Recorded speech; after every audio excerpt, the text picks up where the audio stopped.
at that time of year we can talk transfers. Oh, lovely.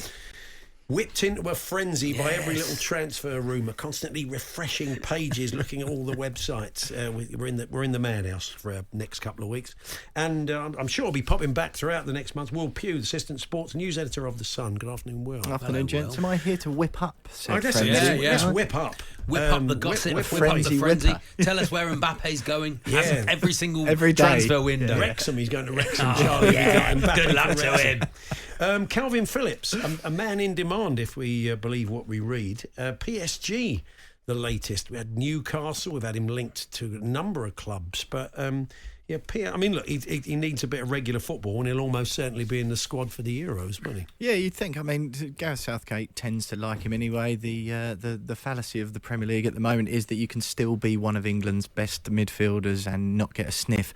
At Manchester City, he's only played 4 times in the Prem this season. Newcastle are very, very keen on getting the deal done. They need that defensive midfield player. Sandro Tonali wasn't really that, but now he's not in the fold anyway. They tend to get Bruno Guimaraes to do a lot more of that work, which isn't really what he's cut out for, but they're bulking at the moment at the £7 million loan fee that Manchester City want for Phillips, a man who's not necessarily, he's probably match fit, but he hasn't got that sharpness, so it might take him a little bit of a while to bed in. Newcastle of the opinion that £7 million for 4 months maybe if they're lucky seems like quite a lot at the moment. PSG keen as well, but I think it's more of an issue over the money rather. How does a loan fee work with FFP? Do you know? Well, it's the same thing. The money still has to be taken into account over the 3-year period, I think it is. So it's just as much as just like transfer fees. Newcastle still have to be wary of that. It's a cheap stopgap, though, isn't it? If he turns up and he plays how we know he can play, it's great for all parties. From his point of view, staying in the Premier League, you would think he's more likely to. You think you can go to PSG, have a couple of bad games, and then you're not playing. So he could be sitting there in Paris not playing regular football. So at least at Newcastle, the way things are at the moment, certainly they know they've been playing Miley in there, so they do need someone to do a job, don't they, in those midfield positions? Yeah, I think he's there. Made a few inquiries this morning, and Oscar Paul, our Northern correspondent, all over these sorts of things. He tells me that he's still their top target, and I think it will just be a matter of if the numbers can work by the end of the window. Then that's one that Newcastle are still keen on, perhaps more likely than the PSG one. Couple of ins and outs potentially at West Ham side. Benrahma could be surplus to requirements. They're saying Fulham have shown an interest, 1 or 2 other clubs as well. Yeah, Fulham said to be interested, £20 million. Said Benrahma, he sort of gave one of those moody interviews quite recently after a game where he said, I'm not sure where my future lies. David Moyes seems to have made his mind up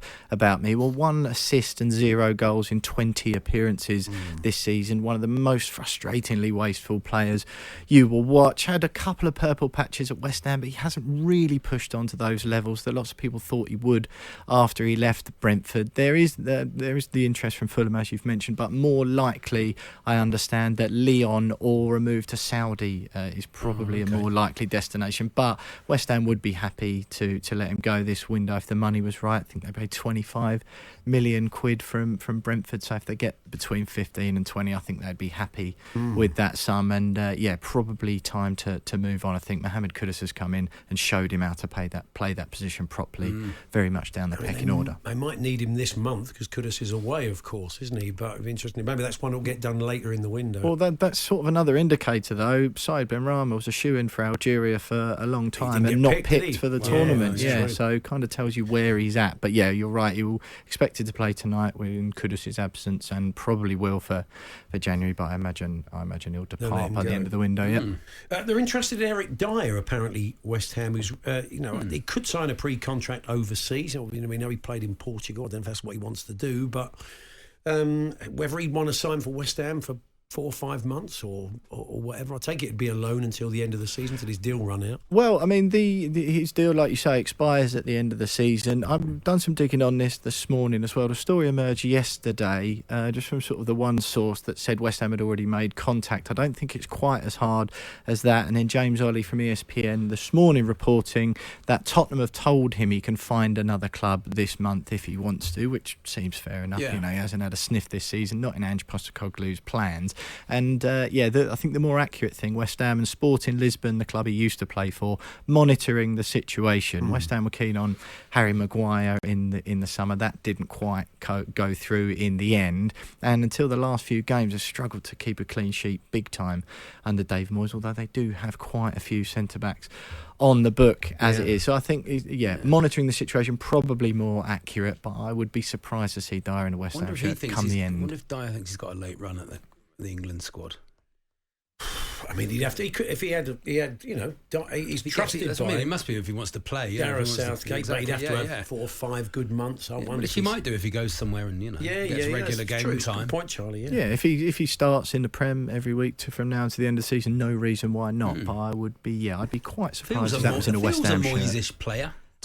Many go from Spurs to West Ham, Paul, is that? It's been a few over the years. There's been quite a lot coming from West Ham to Spurs, which never used to play well with the West Ham fans. We got a few bargains over the years. Yeah, they used to get the word Tottenham on the way up, and then we'd get the players from Tottenham on their way down. Robbie Keane and Mido stick in my mind quite painfully. You got Jermaine Defoe, you got the better half of the deal, really.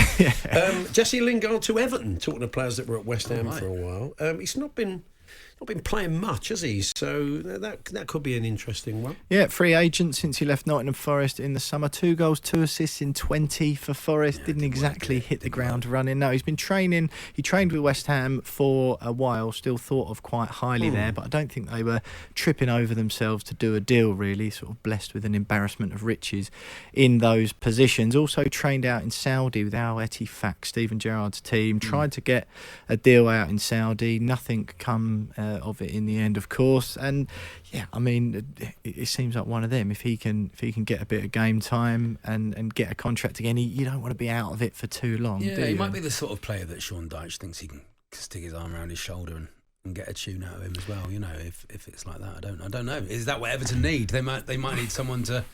Well, when he's on it, he's a really good player, isn't he? I mean, he is. I think that it seems to be if he can be bothered a lot of the time. Exactly. But that's the difficulty is getting him on it, isn't it? He played some great football at West Ham, but not so much. Seems to sort of blow a bit hot and cold. And you think the predicament Everton are in and the mindset that Sean Dyche has really sort of galvanised since the 10-point deduction. You wonder whether Lingard's the sort of player who's going to add to that, perhaps more so to take away from it. Now, a player that's been talked about a lot, Guirassy at Stuttgart. You would think there's no way they would sell such a sort of hot player scoring lots of goals. Then the goal scoring chance for Harry Kane at the moment, duking it out. But he's got a fairly ludicrous release clause somehow. I don't know how the club allowed that to happen. No, quite. 27 years old, 19 goals in 16 games in all competitions so far this season, but 15.1 million quid will get him out of Stuttgart. They're third in the Bundesliga at the moment, so the last thing they're going to want to do is wave goodbye to their goal machine. But Manchester United, Newcastle, Tottenham and West Ham all been credited with interest. Rasmus Højlund's taken a while to get going, hasn't he, at Man United. West Ham have been playing Jared Bowen up front in Michail Antonio's absence through injury. Newcastle, Isak and Callum Wilson, you think they probably need him less than all those other clubs, but and Tottenham of course as well. You think though he does want to go to Spurs, apparently that's his preferred destination. Guirassy, is it really? Yeah. This sounds to me like one of those where we have a month of where's he going to, and then he signs a new contract at Stuttgart with 150 million quid release clause. Do you know what I mean? So everybody's happy. He gets a massive pay rise. He hasn't got to move. He gets a longer contract on much better money, and Stuttgart get rid of that stupid release clause. He's done the classic. Every kid dreams of playing in the Premier League interview. He's done one of those. The classic. That's the agent. Say that will get the money up. Yeah, that will scare them. Is it for Burnley? Yeah. It's great when they do that. Tell us 5 Tottenham players of the 5 famous. Go on. Yeah, we'll see. We'll see what happens there. And just a quick one: Manchester United took Sergio Reguilon off of Tottenham on loan for reasons I'll never quite understand. It looks like they might want to send him back. Yeah, I think they've triggered the. There was a break clause in the deal they signed. He joined in September. 12 appearances in all competitions. It's been hardly set the world on fire. Pretty much, like he failed to at Tottenham as well. Seemed a bit of a confusing loan. I think certainly to anyone who'd watched him in a Tottenham shirt, which apparently the Manchester United staff had not. Underwhelming. But was that pre-Ange? Was that pre-Ange Ange might know. No, even pre-Ange. It was one of those. I saw him play for Sevilla. I thought he was a really good player, and then he came to us. His end product wasn't there. His crossing wasn't good enough. He wasn't great going forward, and he couldn't defend. Other than that, well, apart from that, though, he's a hell of a player. I just think he'll end up sort of mid-table Spain. He'll be on loan in January somewhere in Spain. Yeah. Well, Destiny Udogie, Ben Davies, Emerson Royale's been playing that position, as you mentioned. Yeah. He's not going to get a sniff back at Tottenham either. Udogi's good, isn't he? Don't know. They got Sessegnon to come back one fine day. We'll see. Anyway, well, I'm sure it's not the last time we'll be doing this. Oh yeah, hope not. I could talk transfers. I love it. We get. Who are you in the market for? We're going to have a Torquay corner in these. Yeah. We haven't played for a couple of weeks. It's been quite nice. Oh yeah, takes all the pressure off, doesn't it? It's nice when your team doesn't play. It's true. On AM, on DAB, via the TalkSPORT app, and on your smart speaker. TalkSPORT.